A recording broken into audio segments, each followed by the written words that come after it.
তো আল্লাহর নবীকে একজন ইহুদি জাদুকর, তিনি আল্লাহর নবীকে জাদু করছিল, জাদু আল্লাহর নবীকে সেহের করছিল। এই জাদু করার কারণে আল্লাহর নবী দিন দিন অসুস্থ হয়ে যাইতেছে। আল্লাহর নবী হাঁটতে পারে না, চলতে পারে না, বিছনা থেকে উঠতে পারে না, মসজিদে পর্যন্ত আল্লাহর নবী যাইতে পারে না। এবার বোঝেন কত অসুস্থ হয়েছিল আল্লাহর নবী। কোন চিকিৎসায় আল্লাহর নবী সুস্থ হয় না। এই অবস্থায় আল্লাহ রাব্বুল আলামিন জিবরাইলকে পাঠাইলেন, ও জিবরাইল যাও যাও, আমার হাবিব তো আর জানে না আমার হাবিবের কি হয়েছে। আমার বন্ধু মুহাম্মদ সাল্লাল্লাহু আলাইহি সাল্লামকে ওই ইহুদি জাদুকর আমার নবীকে জাদু করছে। এই জাদুর রোগ পৃথিবীর কোন ডাক্তার কবিরাজ ভালো করতে পারবে না। এই জাদুর রোগ যদি ভালো করতে হয়, আমি আল্লাহ কোরআনুল কারীমের দুইটা সূরা নাজিল করলাম, একটা হলো সূরাতুল ফালাক আর একটা হলো সূরাতুন নাস। আল্লাহ তাআলা বললেন, জিবরাইল যাও যাও, এই সূরা নিয়ে আমার হাবিবের কাছে যাও। আমার হাবিব আমার বন্ধুকে বলো, আমার হাবিব আমার বন্ধু যদি সূরাতুল ফালাক আর সূরাতুন নাস তেলাওয়াত কইরা শরীরের মধ্যে ফু দেয়, আমি আল্লাহ এই সূরার উসিলায় আমি আল্লাহ আমার হাবিবকে সুস্থ করে দিব, ইহুদির সমস্ত জাদুকে আমি আল্লাহ ধ্বংস করে দিব।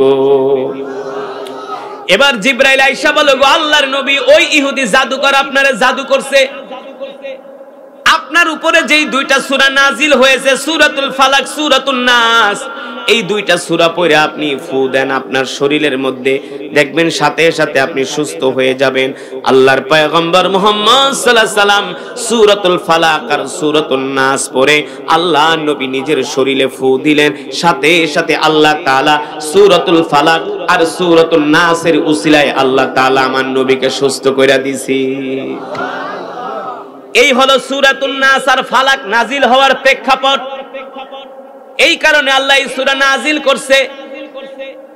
কিয়ামত পর্যন্ত যদি আল্লাহর নবী বলছে, কেউ যদি সূরাতুল ফালাক আর সূরাতুন নাস ফজরের পরে আর যদি মাগরিবের পরে প্রতি 5 ওয়াক্ত নামাজের পরে যদি এই সূরার আমল করে, পৃথিবীর কোনো মানুষ, কোনো জিন তাকে কোনো জাদু টোনা কইরা তার কোনো ক্ষতি করতে পারবে না। আপনারা ওই সূরা পাঠ করবেন ফজরের পরে 3 বার, সূরাতুল ইখলাস, সূরাতুল ফালাক, সূরাতুন নাস 3 বার ফজরের পরে, যোহরের পরে একবার, আসরের পরে একবার, মাগরিবের পরে আবার 3 বার, ইশারের পরে আবার একবার। আল্লাহর নবী বলে, কেউ যদি সূরাতুল ফালাক আর সূরাতুন নাস যদি নিয়মিত এই আমল করে, পৃথিবীর কোনো জাদুকর তার একটা পশমও ছিঁড়তে পারবে না। কোন মানুষ, কোন জিন ইনসান আপনার কোনো ক্ষতি করতে পারবে না। তাহলে প্রতি নামাজের পরে এই সূরাগুলা পড়া এইভাবে একটা ফু দিবেন হাতের তালুতে। কি করবেন? এইভাবে একটা ফু দিয়া পুরা শরীরটাকে মুছবেন, পুরা শরীর মুছবেন ইনশাআল্লাহ। শুধু জাদু টোনা না, বান না, মানুষের ক্ষতি না, আল্লাহ বড় বড় রোগ থেকে আল্লাহ আমাদেরকে মুক্ত রাখবে। আমল করবেন তো ইনশাআল্লাহ। আরে কোরআন দিয়েই তো আমরা চিকিৎসা করতে পারি, কিন্তু আমরা তো করি না। শুধু আমরা ডাক্তারের উপরে ডিপেন্ড করি, ডাক্তারের উপরে ভরসা করি না। সাহাবীরা ডাক্তার কবিরাজের উপরে ভরসা করে নাই, তারা আল্লাহর কোরআন দিয়ে চিকিৎসা করছে। একদিন আবু জেহেল ধরা খায়া গেছে, মক্কার মানুষ দেখা ফলাইছে, আবু জেহেল তুমি দিনের বেলা বিরোধিতা করো আর রাত্র বেলা মুহাম্মাদের কোরআন শুনতে যাও।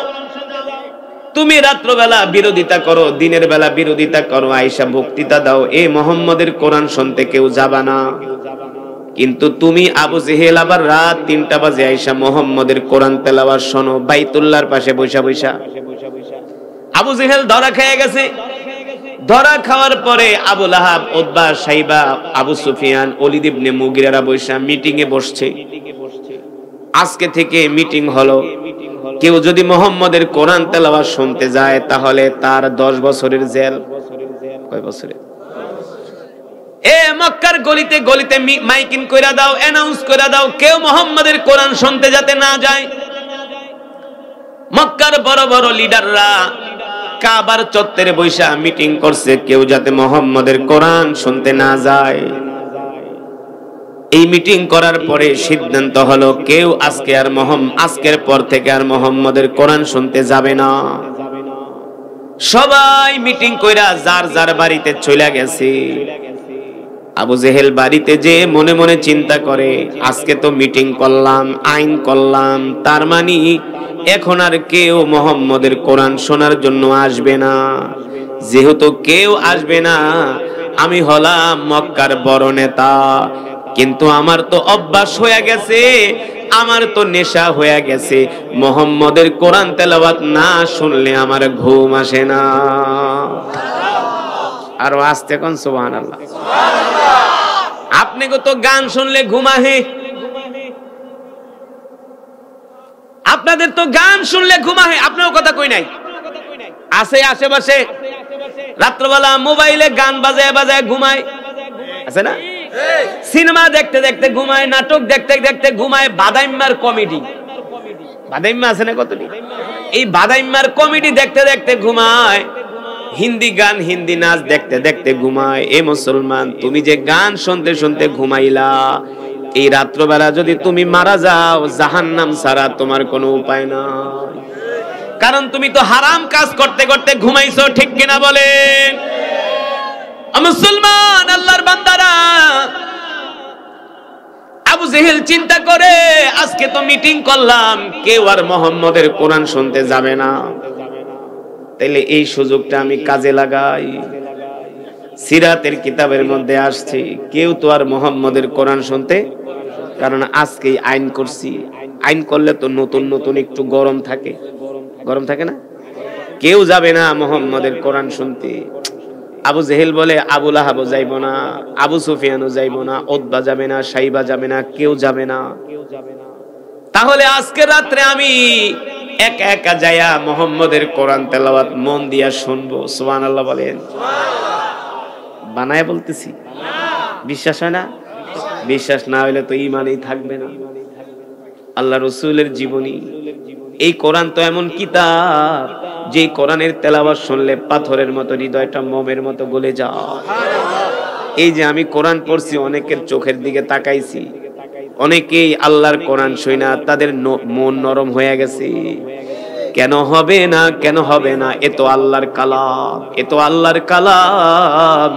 কেউ যদি আল্লাহর কালামকে ভালোবাসে, আল্লাহ তাআলা তার জন্য জান্নাতের দরজা খুইলা দেয়। যে যত বেশি কোরআন পড়ে, আল্লাহ তাকে তত বেশি ভালোবাসে।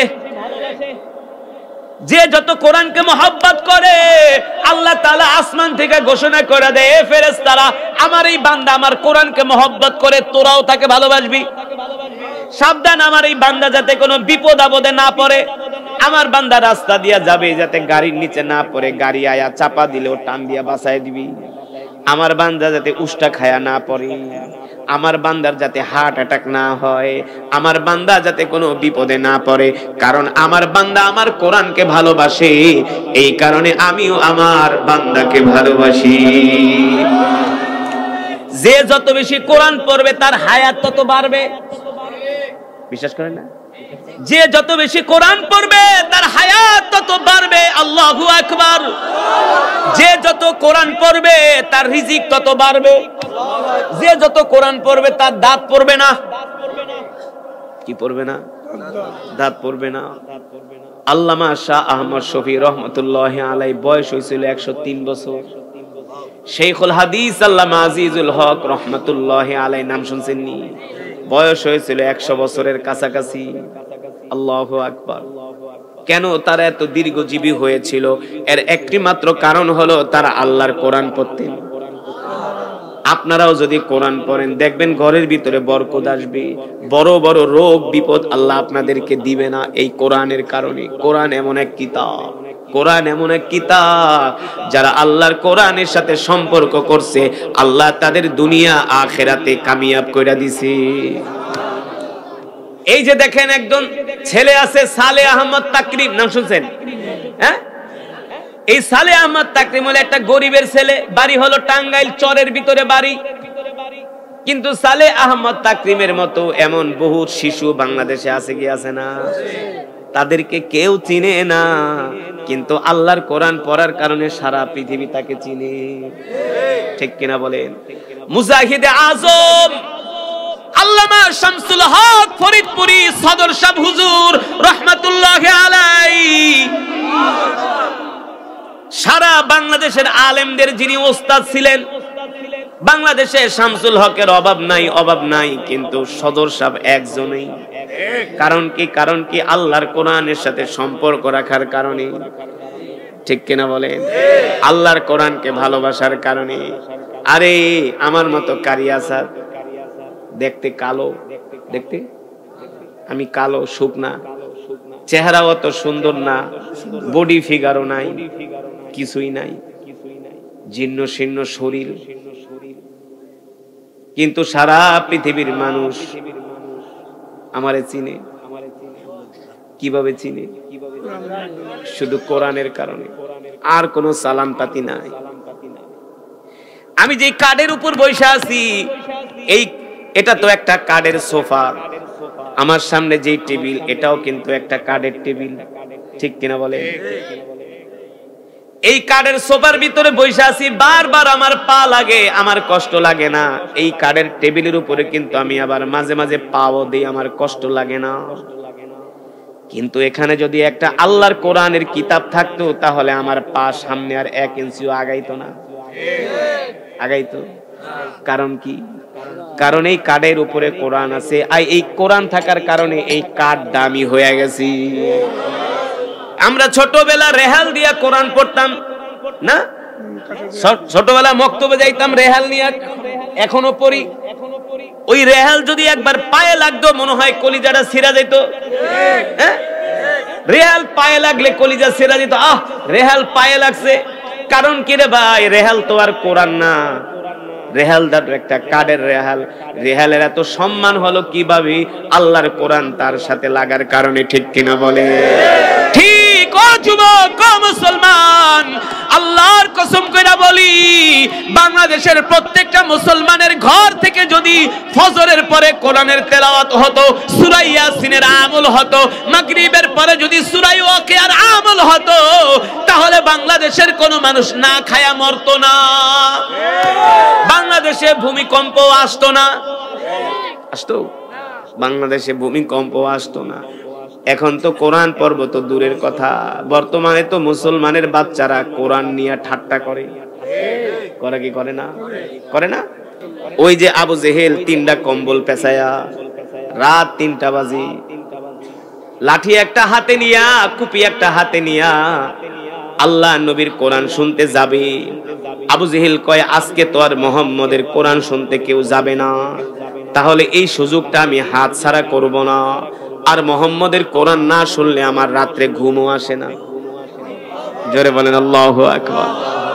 মুহাম্মদের কোরআন না শুনলে আমার রাত্রবেলা ঘুমও আসে না। আবু জেহেল আল্লাহর নবীর কোরআন শোনার জন্য প্রস্তুতি নিতেছে, কম্বল পেছায়া, লাঠি হাতে নিয়া আবু জেহেল ঘরের দরজার সামনে দাঁড়ায়া দরজার সিটকানিটা খুলতেছে। সিটকানি যখন টান দিছে, সিটকানি টান দেওয়ার সাথে সাথে ঠাস করে একটা আওয়াজ হইছে। আওয়াজের চোটে আবু জেহেলের স্ত্রীর নাম হলো উম্মে জামিল। নাম কি? উম্মে জামিল, আবু জেহেলের স্ত্রী। যখন দেখছে রাত 3টা বাজে, আবু জেহেল ঘরের দরজা খুইলা বাইরে যাইতেছে, দরজার আওয়াজ পায়া উম্মে জামিল ঘুম থেকে জায়গা গেছে। জায়গাকে আবু জেহেল, তুমি প্রতিদিন রাত্রে পালায়া পালায়া তুমি মুহাম্মদের কোরআন শুনতে যাও, আজকে তুমি আইন করছো, আজকে রাত্রে কোথায় যাও? আবু জেহেল বলে, উম্মে জামিল ডিস্টার্ব করো না, আমি একটা ভালো কাজে যাইতেছি। আবু জেহেলের স্ত্রী কয়, তোমার চরিত্র অত ভালো না, রাত 2টা বাজে 3টা বাজে আবার কই যাইবা? আমি তো তোমারে চিনি, তুমি তো আমার স্বামী।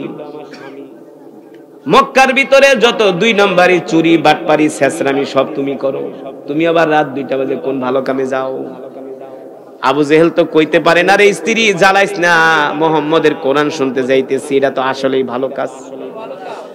কিন্তু যদি আবু জেহেল বলে, উম্মে জামিল আমি মুহাম্মদের কোরআন তেলাওয়াত শুনতে যাই, এই কথা যদি আবু জেহেল তার স্ত্রীকে বলে, তাহলে স্ত্রী তো দিনের বেলা মানুষের কাছে বইলা দিবে, কারণ মহিলাদের পেটে তো কোনো কথা হয় না। এই যে ভাই খুব মজা হয়েছে, মহিলাদের পেটে কোনো কথা, তারা আবেগে পয়রা সব বইলা দেয়। 3-4 জন মহিলা বইনা যদি একসাথে হয় 14 বছরের আগের সব কথা কইয়া দেয়। মা বোনরা আবার রাগ করেন না, মা বোনরা আবার রাগ করেন না। আবু জেহেল কয় কি, যদি মহিলার কাছে বলি আমি মুহাম্মদের কোরআন শুনতে যাই, তাইলে তো দিনের বেলা যায় সব মহিলাকে বইলা দিব, পরে আমার বিরুদ্ধে মিছিল শুরু হয়ে যাইব। না না না, স্ত্রীরে বলা যাইব না। উম্মে জামিল বলে, আবু জেহেল কোন কামে যাও? বলে বলা যাবে না, বলা যাবে না, ভালো কাজে যাইতেছি। উম্মে জামিল কয়, যদি তুমি ভালো কামে যাও তাহলে আমারেও সাথে করে নিয়ে যাও। আবু জেহেল লেকে পড়ছি তো বিপদে। এ বেডি জালাজালি করিস না, রাত 3টা বাজে, যাইতে দে যাইতে দে। উম্মে জামিল বলে, আমার থেকে অনুমতি না নিয়া এক পাও সামনে আগাইতে পারবা না। সব আমি মক্কার মানুষদেরকে বইলা দিমু, তুমি রক্ষক হইয়া ভক্ষকের কাতারে শামিল হইছো। তুমি আইন করো, তুমি আইন ভঙ্গ করো। আবু জেহেল স্ত্রীরে জ্বালাইস না, সময় শেষ হয়ে যাইতেছে। কি সময় শেষ হয়ে যাইতেছে? কারণ আল্লাহ নবী তো বাইতুল্লাহ রাত 3টা বাজে তাহাজ্জুদে কোরআন পড়ে। 1 ঘন্টার পরে তো আবার তাহাজ্জুদের ওয়াক্ত শেষ, তেলাওয়াত শেষ। তার মানে সময় যত যায় ততই কোরআন তেলাওয়াতের সময় জায়গা। আবু জেহেল লেখা জ্বালাইস না, জ্বালাইস না, সময় শেষ, সময় শেষ। উম্মে জামিল কয়, আবু জেহেল কই যাইতেছো? এই কথা না বলা পর্যন্ত আমি তোমাকে ঘর থেকে বের হতে দিব না। আবু জেহেল বলে, শোনো উম্মে জামিল, তুমি তো আমার প্রিয়তমা স্ত্রী, তোমার কাছে আজকে আমি আর গোপন করব না।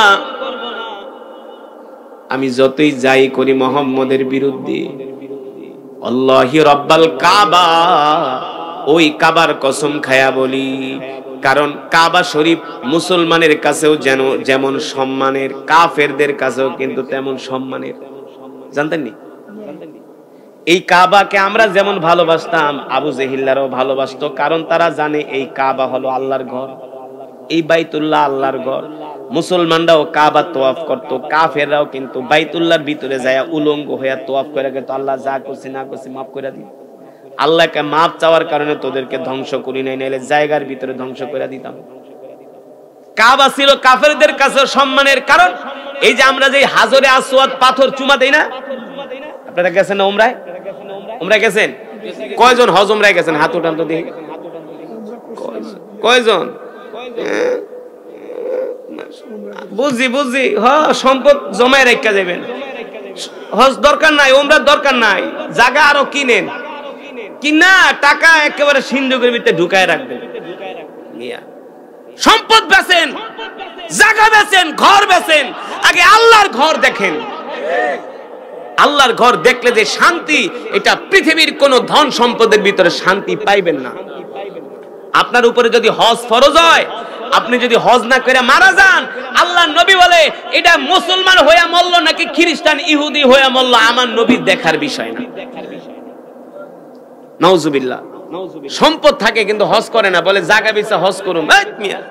জায়গা কাল লেগে রেখে যাবেন, আজকে মরে গেলে কালকে 3 দিন, 6 মাস, 1 বছর পরে সন্তান আপনার কবরের দিকেও যাবে না, মিয়া ফিরাও তাকাইব না, আর আপনারে গালি দিব যে সম্পদ আরো রাইখা গেলি না কেন। যাদের সম্পদ আছে জায়গা বিক্রি করেন, আগে হজ উমরা করেন, আগে হজে যান। যদি 6-7 লাখ টাকার মালিক মনে করেন আপনি আছেন, আপনার জায়গা বেচতে 6-7 লক্ষ 8 লক্ষ টাকা হবে, আগে হজ করেন, হজ আপনার উপর ফরজ।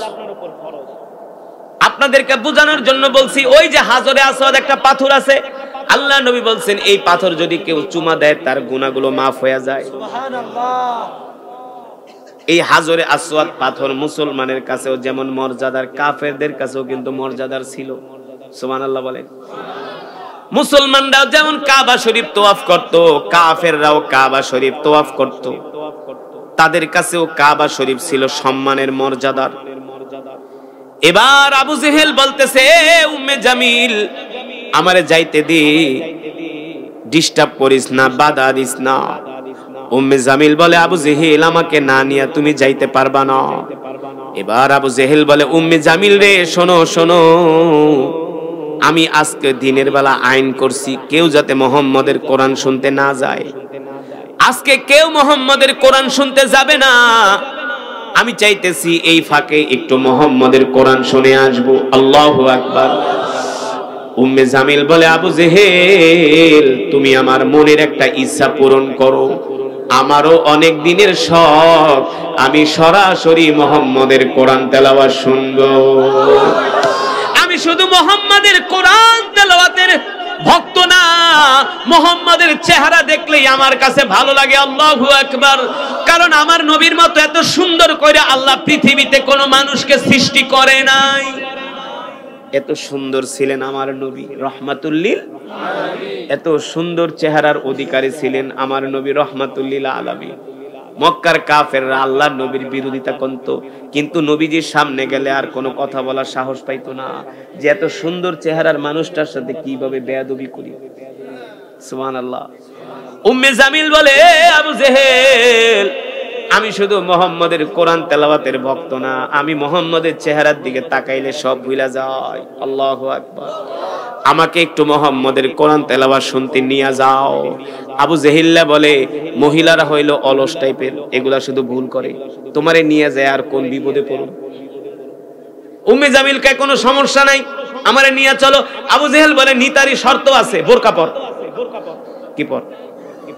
কারণ কেউ যদি দেখা ফেলায় তাহলে কেউ আবু জেহেল আইসি ওর বউ আইসি, ঘড়ি বাড়ি দুইটাই আইসি, তা বোরকা পর, তোর চেহারা যাতে কেউ না চিনে।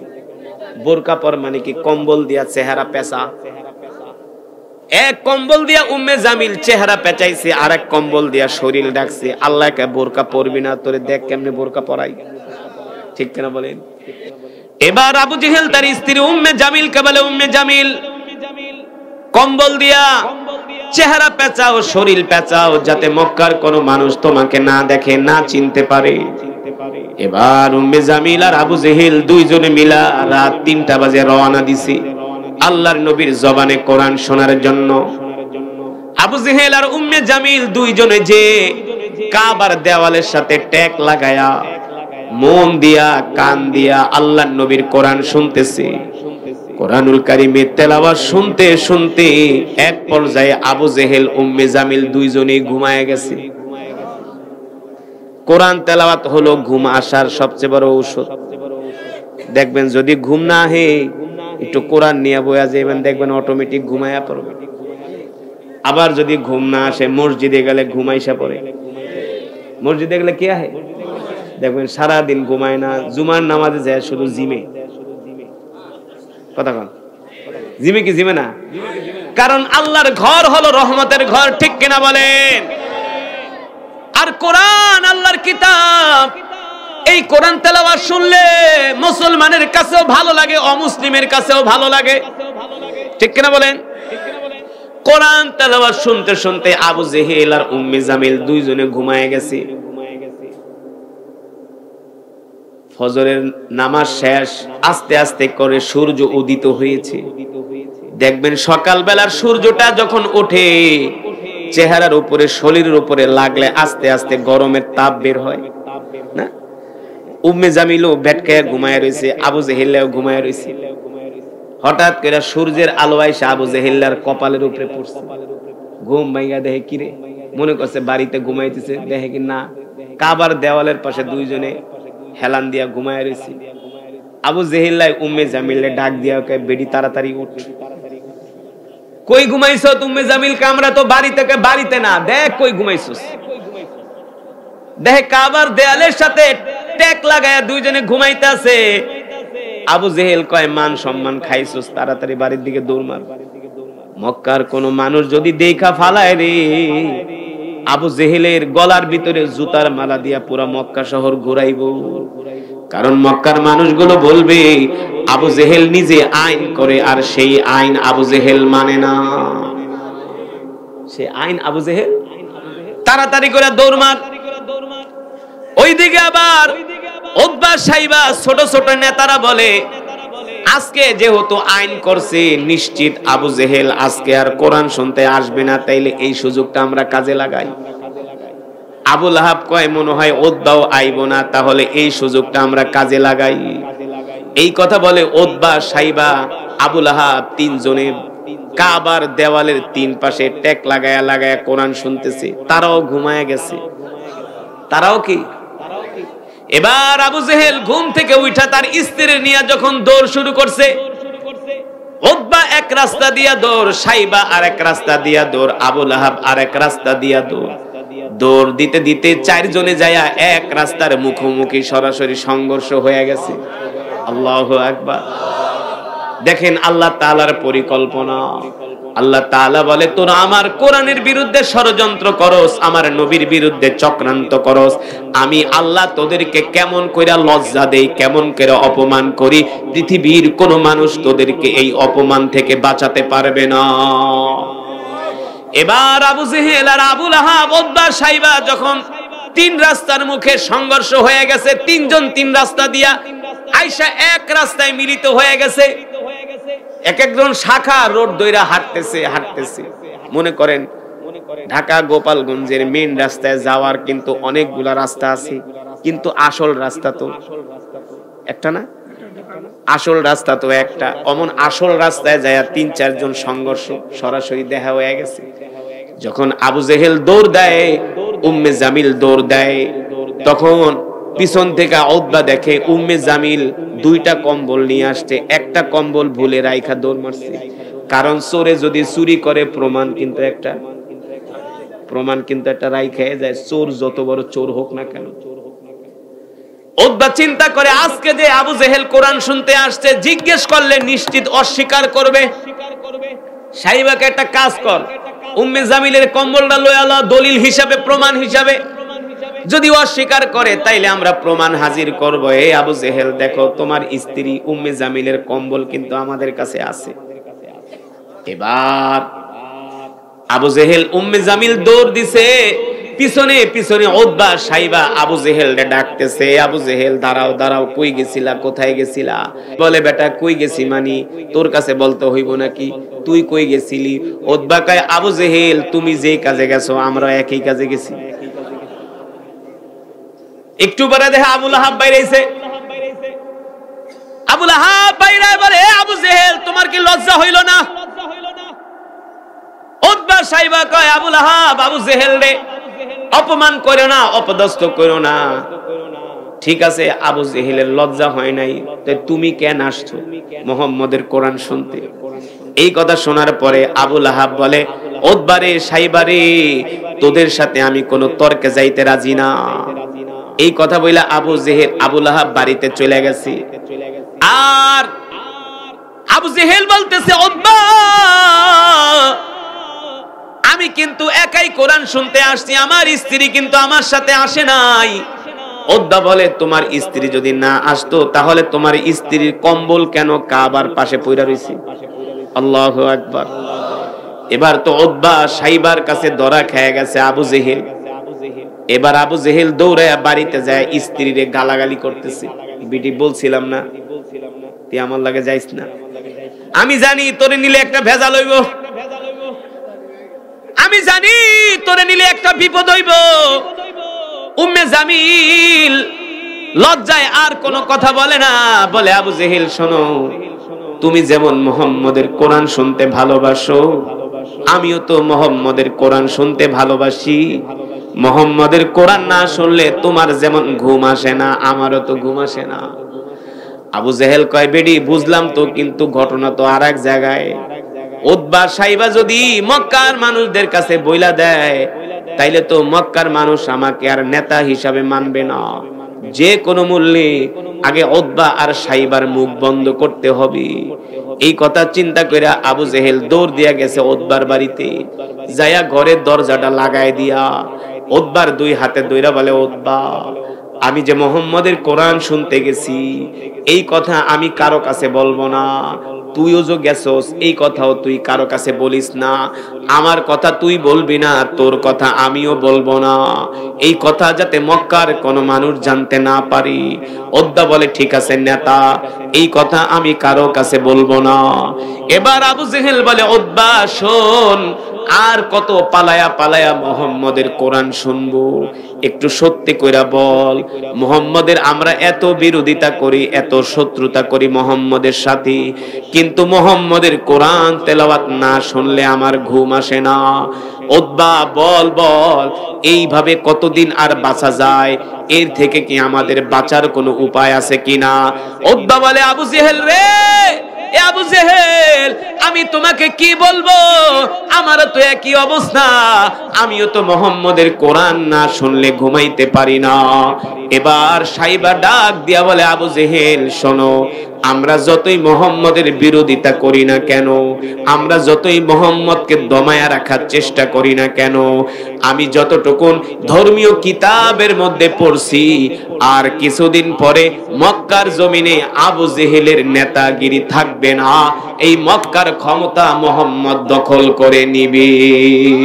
আল্লাহু আকবার। এই মক্কার ক্ষমতা চলে যাবে আব্দুল্লাহর ছেলে মুহাম্মদের হাতে। আল্লাহু আকবার। কারণ মুহাম্মদ যেই কোরআন পড়ে, আমরা তো কবির সন্তান, আমাদের বাপ কবি, দাদা কবি, 14 গোষ্ঠী কবি, কিন্তু মুহাম্মদের কোরআন তেলাওয়াত শোনার পরে আমাদের কাছে মনে হয়েছে এটা কোন কবির কাব্য নয়, দুনিয়ার কোন মানুষ এটা কবিতা লেখে নাই, এই কোরআন আল্লাহ তাআলার জবানের কালাম, এই কোরআন হলো আল্লাহ তাআলার জবানের কালাম। এ আবু জেহেল, আমরা যতই মুহাম্মদের বিরোধিতা করি না কেন, মুহাম্মদ যেই কোরআন পড়ে, এই কোরআন তেলাওয়াত শুনা শুধু আমরাই মুহাম্মদের জন্য পাগল হই নাই, ভিতরে ভিতরে কিন্তু মক্কার সব যুবকগুলো মুহাম্মদের জন্য পাগল হয়ে গেছে। সব যুবকগুলো মুহাম্মদের পাগল হয়ে গেছে। স্বয়ং খাত্তাবের ছেলে ওমর, তিনিও আল্লাহ রাসূলের কল্লা কাটার জন্য আসছিলেন। আল্লাহ রাসূলের কল্লা কেটে ফেলবে কেন? আল্লাহ রাসূল কোরআন পড়ে, কারণ তার কোরআনের সুর শুনে মক্কার যুবকগুলো তার জন্য পাগল হয়ে যাচ্ছে। আল্লাহু আকবার। ওমর আসছে আল্লাহ রাসূলের কল্লা কাটার জন্য। চাচা আমির হামজা রাদিয়াল্লাহু তাআলা আনহু দাঁড়ায় দাঁড়ায় দেখতেছে, ওমর তরবারি নিয়ে আসতেছে আল্লাহ রাসূলের কল্লা কাটার জন্য। চাচা আমির হামজা আল্লাহ রাসূলকে ডাক দিয়া বলে, ভাতিজা, দেখতেছি ওমর আসতেছে, ওমরের মতিগতি ভালো না। আমির হামজা ডাক দিয়া বলে, ওমর সাবধান, যদি তুমি মুহাম্মদের সাথে কোনো বেয়াদবি করো, আমি আমির হামজা আমার হাতের তরবারি দিয়া তোমার সাথে ফায়সালা করব। আমার শরীরে এক বিন্দু রক্ত থাকা সত্ত্বে তুমি মুহাম্মদ সাল্লাল্লাহু আলাইহি সাল্লামের সামনে যাইতে পারবা না যদি মুহাম্মদের সাথে কোনো বেয়াদবি করো। আল্লাহ রাসূল বলে, চাচা ওমরকে আমার দরবারে আসতে দেন। ওমর বেয়াদবি করবে তো দূরের কথা, একটু পরে ওমর আমার হাতে হাত রেখে ওমর কালেমা পড়ে মুসলমান হয়ে যাবে। হযরত ওমর যখন কালেমা পড়ে মুসলমান হলো, সাহাবীরা জিজ্ঞেস করেছিলেন, ওমর আপনিও তো আবু জেহেলের মতো আল্লাহর নবীর দুশমন ছিলেন, তা আপনি মুসলমান হইলেন কারণ কি? ওমর বলল, শোনো, একদিন আমি আমার বোনের জবান থেকে আল্লাহর কোরআনের তেলাওয়াত শুনছিলাম, সেই দিন তেলাওয়াত শুনে আমি প্রভাবিত হয়েছিলাম, বুঝতে পারছিলাম যে এই কোরআন পৃথিবীর কোন মানুষের কবির কাব্য নয়, এই কোরআন হলো আল্লাহর জবানের কালাম। আল্লাহ তাআলা কোরআনুল কারীমের মধ্যে বলছেন, ومن يطع الله ورسوله فقد مع الذين أنعم الله عليهم من النبيين والصديقين والشهداء والصالحين وحسن أولئك رفيقا। আল্লাহ রাব্বুল আলামিন বলে, দুনিয়ার মানুষ, তোমরা যদি আমার নবীকে ভালোবাসো, যেই নবীর উপরে আমি আল্লাহ কোরআন নাজিল করেছি, সুবহানাল্লাহ বলেন। ও মুসলমান, এই দুনিয়ার জমিনে আমাদের জান্নাতে যাওয়ার জন্য সবচেয়ে সহজ পথ হলো আল্লাহ আল্লাহ রাসূলকে ভালোবাসা। ঠিক কিনা বলেন? আল্লাহ আল্লাহ রসুলকে যদি আমরা ভালোবাসতে পারি তাহলে আমরা একেবারে মুমিন হতে পারবো, অন্যথায় মুমিন হতে পারবো না। আর মুমিন যদি হইতে না পারি আমরা জান্নাতেও যেতে পারবো না। কিন্তু আজকে আমাদের দিলের ভিতরে আল্লাহর মহব্বত নাই, আল্লাহর নবীর ভালোবাসা নাই, ঠিক কিনা বলেন? যদি বলেন হুজুর কে বলছে আল্লাহ আল্লাহ রসুলের মহব্বত ভালোবাসা আমার মধ্যে নাই, আমাদের মাঝে নাই, তাহলে উত্তর দেন বাংলাদেশে শতকরা কয় পার্সেন্ট মানুষ নামাজ পড়ে? 5% নামাজ পড়ে না। শতকরা 5% মানুষও নামাজ পড়ে না, ঠিক কিনা বলেন? এই যেখানে ওয়াজ মাহফিল হইছে, এই মাহফিল না হইয়া যদি একটা গানের মজমা হইতো, দেখতেন এই মাঠের ভিতরে জায়গা দেওয়া যাইতো না। কথা কন। যদি কয়েকটা মহিলাদেরকে আইনা শুধু নাচ দেখাইতো আর গান শুনাইতো, দেখতেন হাজার হাজার যুবকেরা, হাজার হাজার মহিলারা সিরিয়াল ধরে আসতো, ঠিক কিনা বলেন? কিন্তু এই কোরআনের মাহফিলে সবাই আসতে পারে না, সবার আসার সৌভাগ্য হয় না। মাইয়ুরিদিল্লাহু বিহি খায়রান ইউফাক্কিহু ফিদ্দিন। আল্লাহ তাআলা যাদেরকে পছন্দ করে, আল্লাহ তাআলা যাদেরকে ভালোবাসে, তারাই কেবলমাত্র কোরআনের মজমায় আসতে পারে, ঠিক কিনা? এই মজমায় সবাই আসলেও চাইলেও আসতে পারে না, কারণ এই মজমায় আসার জন্য আল্লাহ তাআলার পক্ষ থেকে কবুলিয়ত থাকতে হয়। আপনারা যে কোরআনের মজমায় আসছেন, এটা আপনাদের অনেক বড় নিয়ামত, আপনাদের কপাল ভালো, আপনাদের খুশনসিব। কেন? আমি যে কোরআনুল কারীমের তেলাওয়াত করছি আপনারা শুনছেন, এক এক হরফে 10টা কইরা নেকি পাইছেন। কয়টা কইরা? অ্যাকাউন্টে জমা হয়ে গেছে, জমা। আমি কোরআনুল কারীম পড়ছি, আপনারা শুধু শুনছেন, এক এক হরফে 10টা কইরা নেকি পাইছেন। শুধু এখানেই শেষ না বাবারা, এই কোরআনের মাহফিলে যারা আসছেন এক একজন এক এক খতম করে কোরআনুল কারীমের সওয়াব পাইছেন।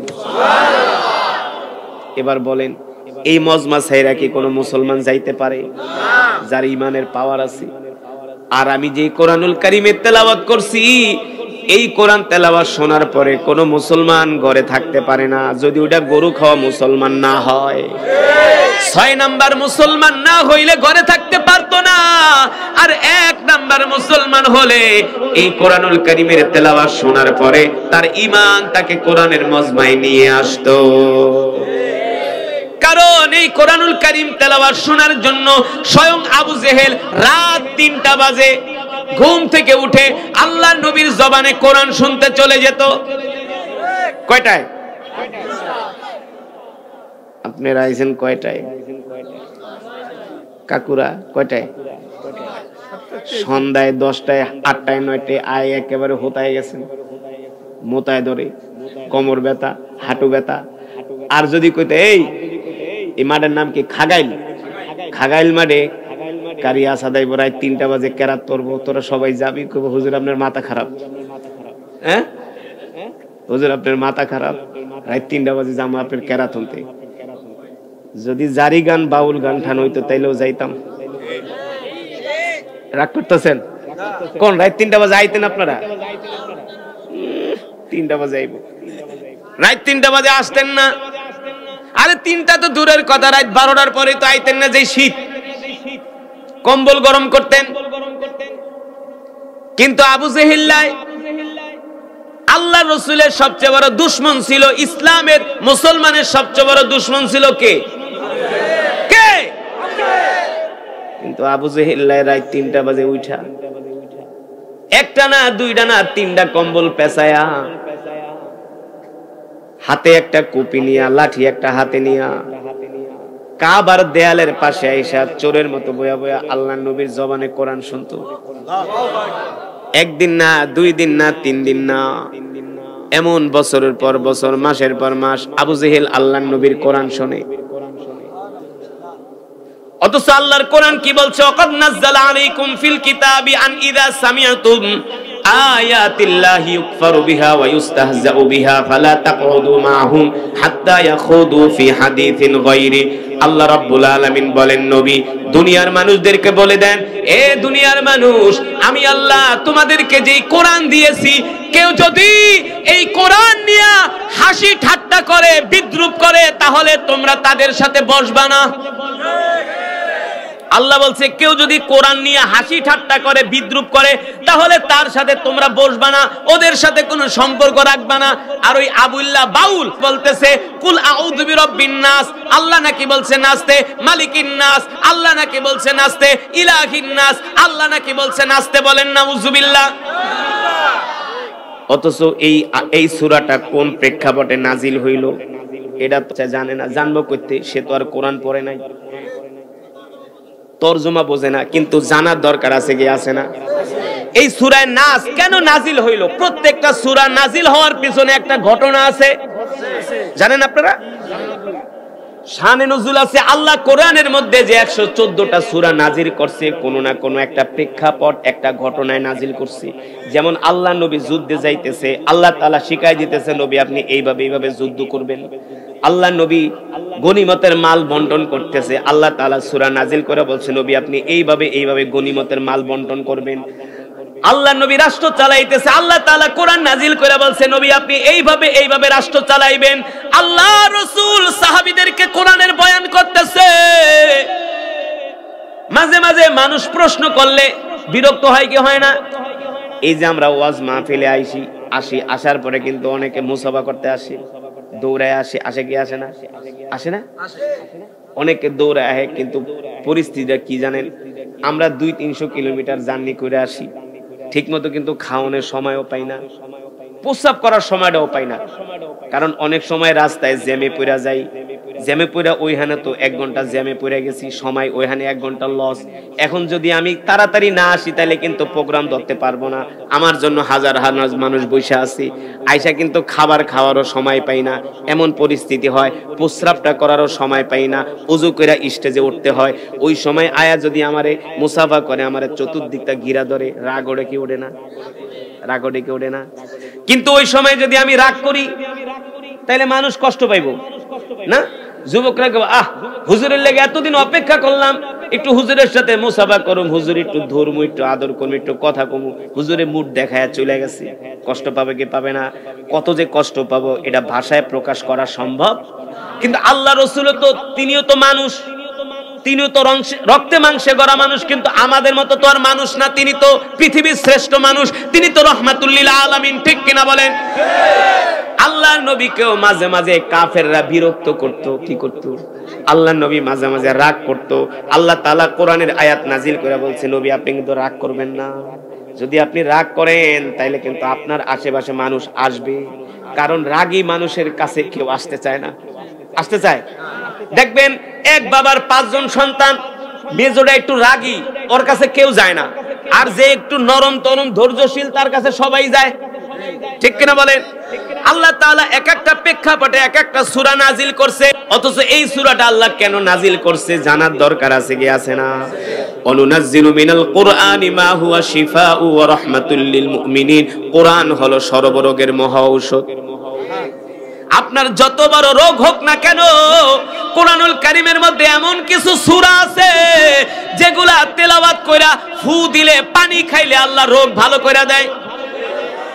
বিশ্বাস করেন না?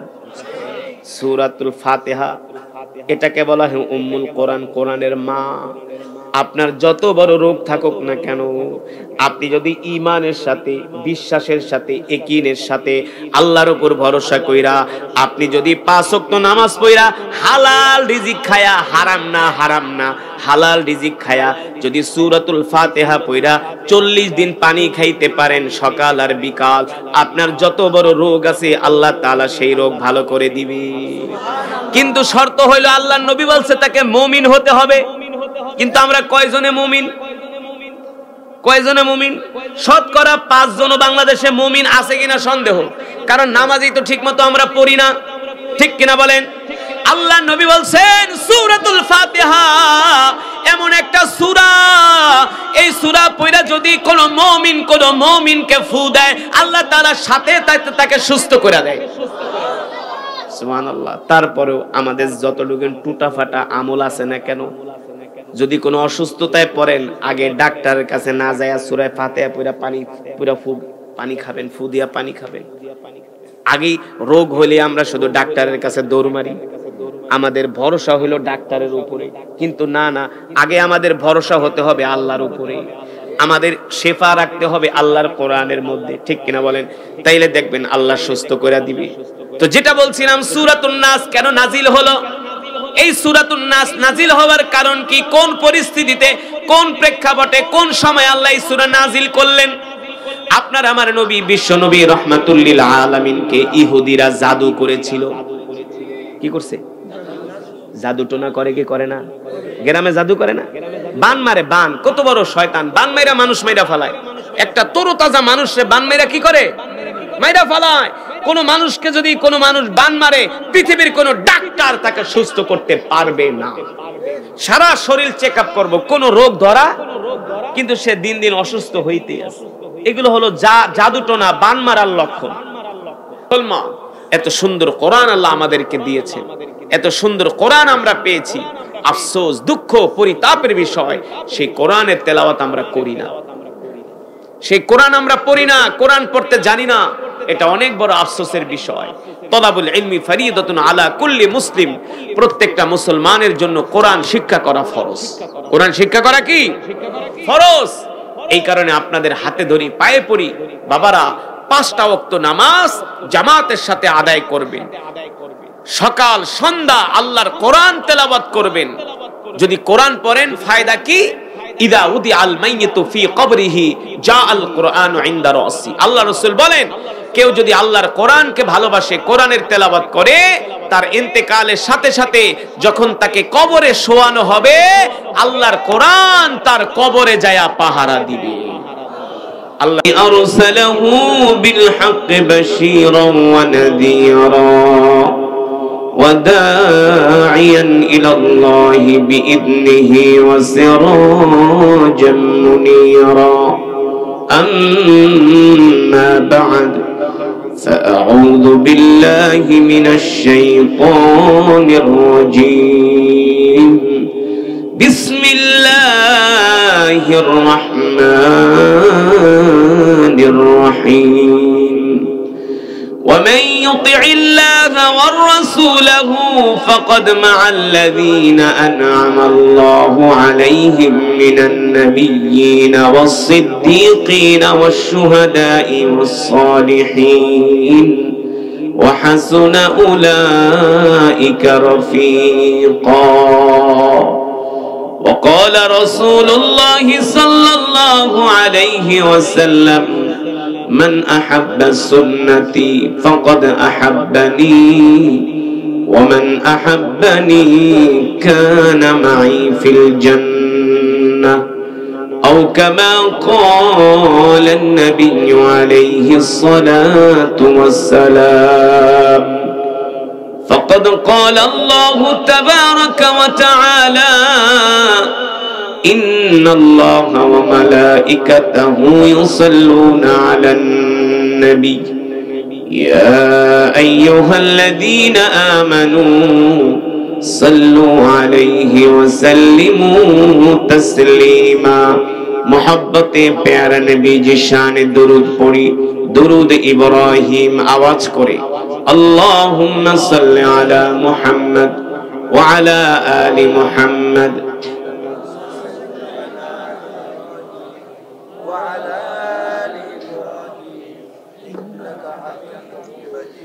اللهم بارك على محمد وعلى آل محمد كما باركت على إبراهيم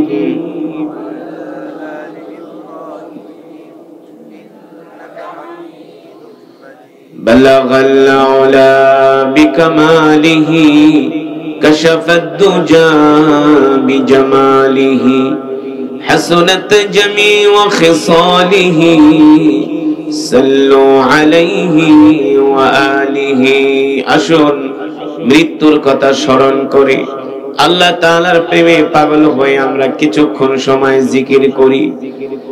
আমাদের জিকিরের আওয়াজ শুনে আশেপাশের মানুষগুলো বলবে এখানে কিছু আল্লাহর পাগলেরা বসে আছে। ঠিক না? আমরা কার পাগল? আরো জোরে বলেন, আমরা কার পাগল? আমরা দুনিয়ার পাগল হতে চাই না, সম্পদের পাগল হতে চাই না, বাড়ির পাগল হতে চাই না, নারীর পাগল হতে চাই না, ক্ষমতার পাগল হতে চাই না, আমরা একমাত্র আল্লাহর পাগল হতে চাই। দুনিয়ার মানুষ আমাদের পাগল বলে বলুক, তাতে আমাদের কিছু যায় আসে না, ঠিক কিনা বলে? মুসলমান আমরা কার পাগল? আরো জোরে বলেন, আমরা কার পাগল? আল্লাহ আপনি আমাদের কবুল করে নেন। জিকির করি লা ইলাহা ইল্লাল্লাহ, লা ইলাহা ইল্লাল্লাহ, লা ইলাহা ইল্লাল্লাহ, লা ইলাহা।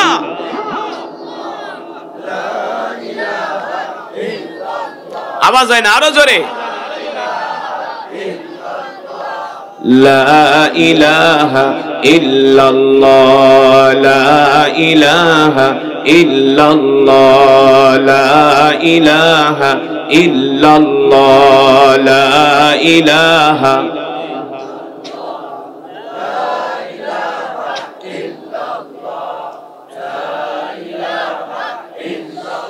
লা ইলাহা ইল্লাল্লাহু মুহাম্মাদুর রাসূলুল্লাহ। মুহাব্বতের সাথে পড়ি সাল্লাল্লাহু।